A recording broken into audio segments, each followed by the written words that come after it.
சீமான் கூட தான் திமுக வாழ்த்து பேசிகிட்டு இருக்கிறாரு. நீங்கள் எப்படி பார்க்குறீங்க?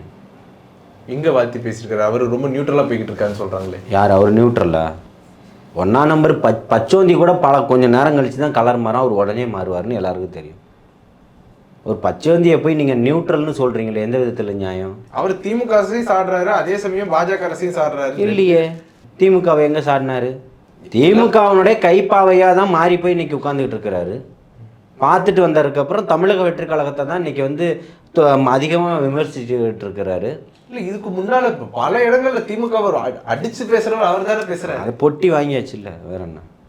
என்ன சார் இப்படி சொல்கிறீங்க? ஆமாம், அவரே தான் சொல்கிறார்ல பொட்டி வாங்கியிருக்கேன்னு. குடும்பத்தோடு போய் யாரை பார்த்தீங்கன்னு எல்லாருக்கும் தெரியும், எந்த மாப்பிள்ளையை போய் பார்த்துட்டு வந்தீங்கன்னு சொல்லிட்டு. புரியுதா? அதனால் உங்களுடைய தேவை தீர்ந்துடுச்சு, உங்களுடைய தேவை வந்து பூர்த்தி ஆகிடுச்சு. அதனால் நீங்கள் இப்போ என்ன பண்ணணுமோ அதை பண்ணிகிட்ருக்கிறீங்க. நீங்கள் 2ஆம் கட்ட தலைவர்களை உருவாக்கிட்டீங்களா? அடுத்த இதை கேள்வி கேட்டுக்கிட்டு இருக்கிறீங்க. 4 பேர் மாற்றி மாற்றி பேசிகிட்டு இருக்கிறீங்க, அதானே? அப்போ நீங்கள் அடுத்தவங்களை சொல்ல 14 ஆண்டுகள் கட்டமைப்பு. போன தேர்தலில் போட்டிக்கிட்ட அத்தனை பேரும் இந்த தேர்தலுக்கு இருக்கானா? ஏன் இல்லை? உங்கள் சீட்டையும் பாருங்கள், உங்கள் பின்னாடி உங்கள் முதுகை பார்க்குறதுக்கே உங்களுக்கு யோகியதை கிடையாது. நீங்கள் அடுத்தவங்களை பற்றி பேசுகிறீங்க.